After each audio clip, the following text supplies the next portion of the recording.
Hey, it's the Entertainment Aids, and today we're going to be reviewing a SpongeBob Season 9 episode. Wait a minute, I thought we were going to review Green Lantern. Yeah, well, you were on vacation, so we couldn't do it. If you really want to know my thoughts on it, it's not a bad movie. The problem is Ryan Reynolds, well, he's not the best choice for Green Lantern, but he did do a good job in it. But the problem is, the suit itself was computer generated, and, well, ultimately, that doesn't really help the case. And the plot itself was a lot off. Sinestro should have been the bad guy in the movie, but I understand why they saved that to the end to make for a sequel. That never happened.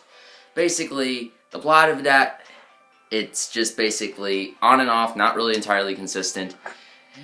But, to be honest, I'm okay with it. I'd give it about a 7. How about you? I'm not sure, I still haven't seen the full movie. Well, from what you've seen. I don't know. I can't say right now. I haven't really seen any important parts. Let's just get on to the review. So today we're going to review the Season 9 episode, Squid's Defense. Why Season 9? Simple. It's a major improvement over a previous couple. IMDb gives this a 6.7 out of 10. That's actually not a bad rating. I've seen better, but I've seen worse. Well, there you have it, ladies and gentlemen. Now let's get on to this. So the episode starts with a slow day at the Krusty Krab. With me getting beaten up over here. What? Squidward, get out of here! Ugh! Yes, so SpongeBob has just knocked Squidward down, and Squidward questions him what the heck he's been doing all this time. So, basically, SpongeBob explains to Squidward that he is going to a karate tournament to have a match with Sandy. And tells him about all the creepy creatures that could be lurking around or whatever, and for no apparent reason, just hits him again. Yeah. SpongeBob tries to encourage Squidward to try out this whole karate thing, but Squidward declines and just ends up walking away. Anyway, cut to after he's done with his grocery shopping, he decides to go walking down a dark alley. Yeah, to get home. And doesn't he have a car? Yeah, but not this episode. And apparently he sees somebody coming who he, for some reason, assumes he's going to get assaulted by them. Hey, Bonnie, you need something? No. Well, ah! Terrified for his life, but ultimately he's running and then gets hit in the face by a ladder for some reason. As a result, he temporarily is unconscious and then wakes up again and to see the guy, but ultimately he runs directly to SpongeBob's house for help.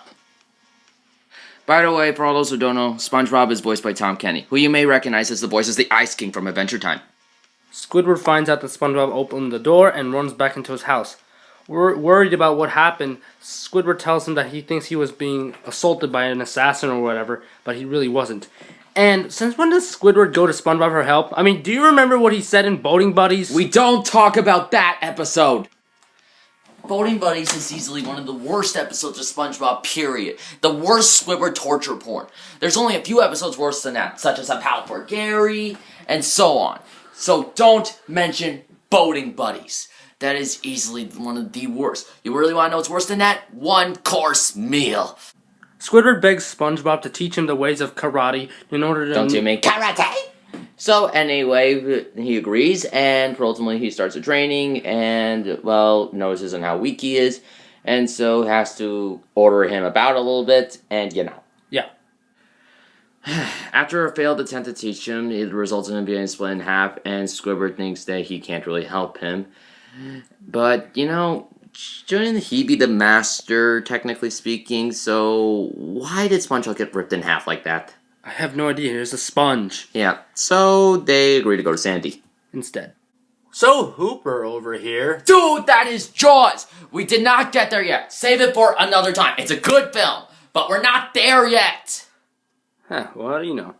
So, they go to Sandy's house, and apparently she does the exact same thing SpongeBob was doing. But she ultimately does agree after a little arguing and I guess a little begging somewhat, but not in this scene. Yeah. Sandy decides to teach him how to break a board, and obviously that's going to fail after the whole thing with SpongeBob. He does it, and as a result gets cracked into a million pieces. Squidward attempts other methods, but obviously fails at everything. So Sandy tries to make it more personal by making SpongeBob his opponent. And where did that go last time? Nowhere.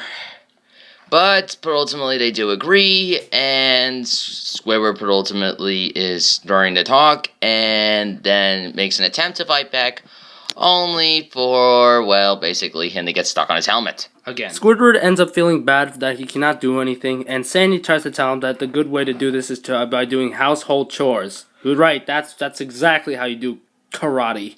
What, you never saw the Karate Kid? No.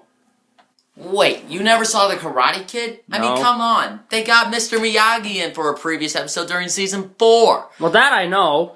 Well, yeah, but you don't get it. The Karate Kid has been in a major franchise for, like, now over 30 years.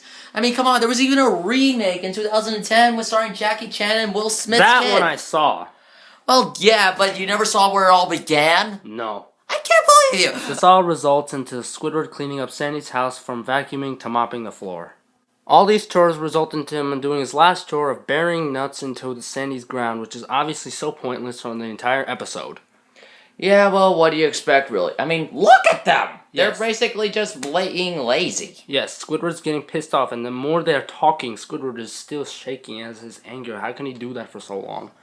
Who knows? So anyway, after being fed up, ultimately, he decides to basically, go home.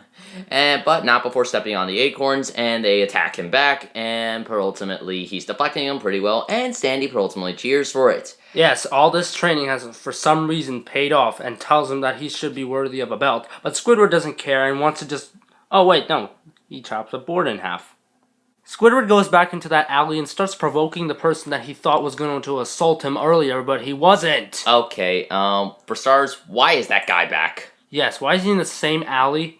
And the same guy. And the thing is, Squidward keeps on provoking him for no reason. Of course! Squidward ultimately just doesn't listen and kicks a trash can to his head. For some reason. And ultimately he's continuing by... throwing objects at him for no reason. Yeah. Now obviously this is assault right here, so he's the one who's actually assaulting him. Oh, the irony here. Squidward ends up taking it too far and ends up actually throwing a dumpster onto his head. How can he do that? And he admits that he was just trying to give back his groceries, which is kind of pathetic, but okay. Well, what do you expect, really? And it's a SpongeBob logic, so of course he could kick that dumpster like that. Patrick was able to lift it too. Sandy and SpongeBob see this, and Sandy just tells him that you're not worthy of a belt because you literally just used karate for revenge. Even though she just told him not to. Yes, and but come on, he practically assaulted a guy. That is an assault. Yes. So the policeman finally shows up and ultimately escorts him to the cop car simply because, well, he just assaulted a guy. And it ends up with him driving away, obviously, to the police station. Well, what do you expect, really? He basically assaulted a person. Serves him right. So, a brief overview. Well, I gotta admit, this is a good episode. Season 9 did start a little weak, but it is a major improvement over Season 6 to 8. Basically, for one, these episodes are mostly good, though it does have a few duds. This is a good example of Squid's defense here. I mean, he basically wants to learn karate, and as a result gets trained, and, well, but ultimately he does get consequences in the episodes because he beat up a guy for no good reason. And going through the Karate Kid type of training exercises was actually pretty clever. Nice to see that. True, but even if it was just a misunderstanding, you don't have to assault a person for no reason. Well, yeah, but he thought he was going to don't you know what the basic thing of self-defense is? You don't... Yeah, but... Yeah, obviously he was starting something. Yeah, but overall, this is a good episode. He got arrested in the end because he basically deserved it this time. Because he was being a jerk, and he beat up a guy for no reason, like you said. Yeah, so it makes sense. I give this thing a perfect score. I'll see you in the review of it. But first things first, what do you give it? I would say a 9.12. Okay, alright, see you in the next review. Subscribe to the Entertainment Idiots. Yes.